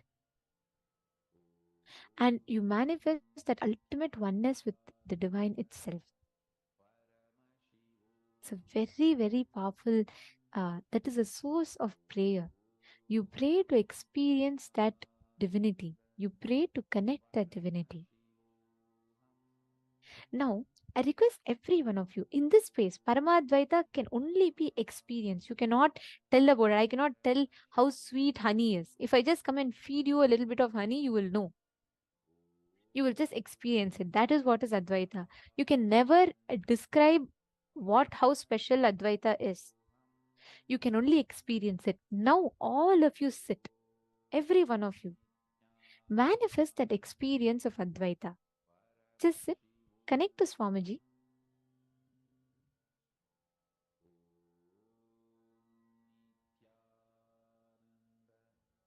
And chant the Mahavakya.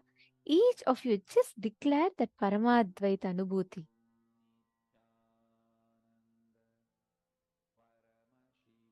And just manifest this as an experience, as a power. Each of you sitting here, I request each of you to connect to another partner. Last round, you all manifested scanning an object I was holding. This round, just connect amongst yourselves. Each of you sit and manifest that experience. Sit straight.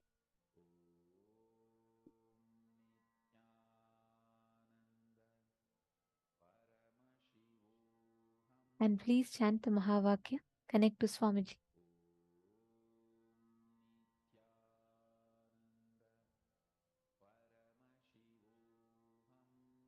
Each of you connect to a partner first. Please pick a partner. You all can choose amongst yourself and connect to a partner. You're going to be identifying, connect to the partner, and you're going to be identifying one object that they're having and which exact place it is in. Like, for example, if I say, where is my puja kit? Then you can say, okay, it's in a table. You scan and you actually see it. See, please understand, with this, you will be starting to enter into the next level where you will start being able to manifest yourself, experience yourself in another place. Come on, please start.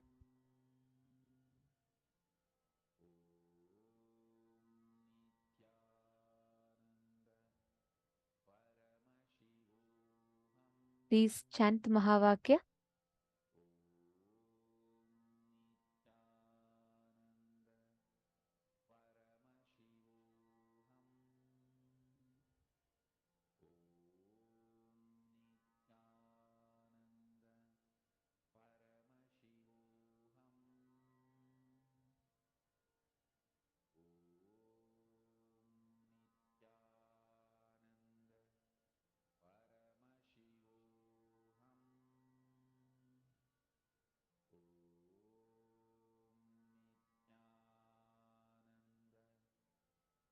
Ma Virupaksha, see what you're going to do is you're going to connect to a partner. Your partner will give you one object. For example, ask your partner to tell any object in their house. They should not tell you where it is. They should just tell the name of the object. They can tell you, okay, where is my where have I kept my uh, Swamiji's deity? So you're going to scan, identify the place, describe the colors. Listen very carefully. Every one of you manifesting. The key to manifesting this is Paramadvaita. You only need to focus on bringing your awareness to the experience that yes, as much as I exist here, I even exist in that place. For example, if I'm manifesting with my Diana's pillar, I'll say as much as I exist in here, I exist in my Diana's pillow's place also. The same way I can see around me. Like, for example, if the house, the place, the whole area that you are in, like how clearly you can see, okay, there's a big pink curtain here, there's a garden in front, and there's a beautiful swimming pool on the right. So you'll be able to see each one and you'll be able to tell, you'll be able to experience. Same way you'll be able to experience the other person's place. That is why we are manifesting this Kamacharitvam today, where you're able to manifest yourself in two different places at the same time. Come on, all of you start.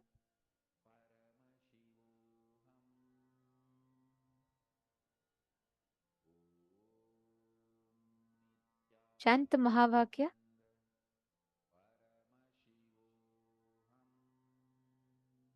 Please connect to a partner. Anyone does not have a partner?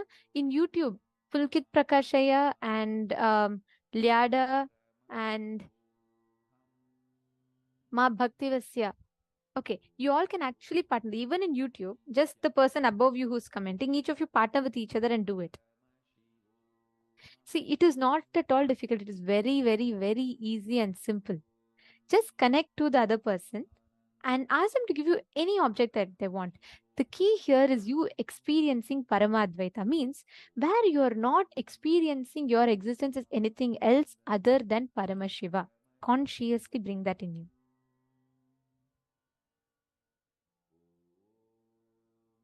Come on, let's start. Please start manifesting. Chant the Mahavakya.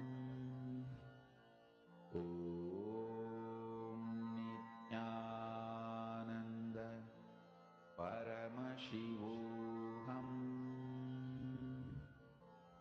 Om Nityananda Paramashivoham. Om Nityananda Paramashivoham.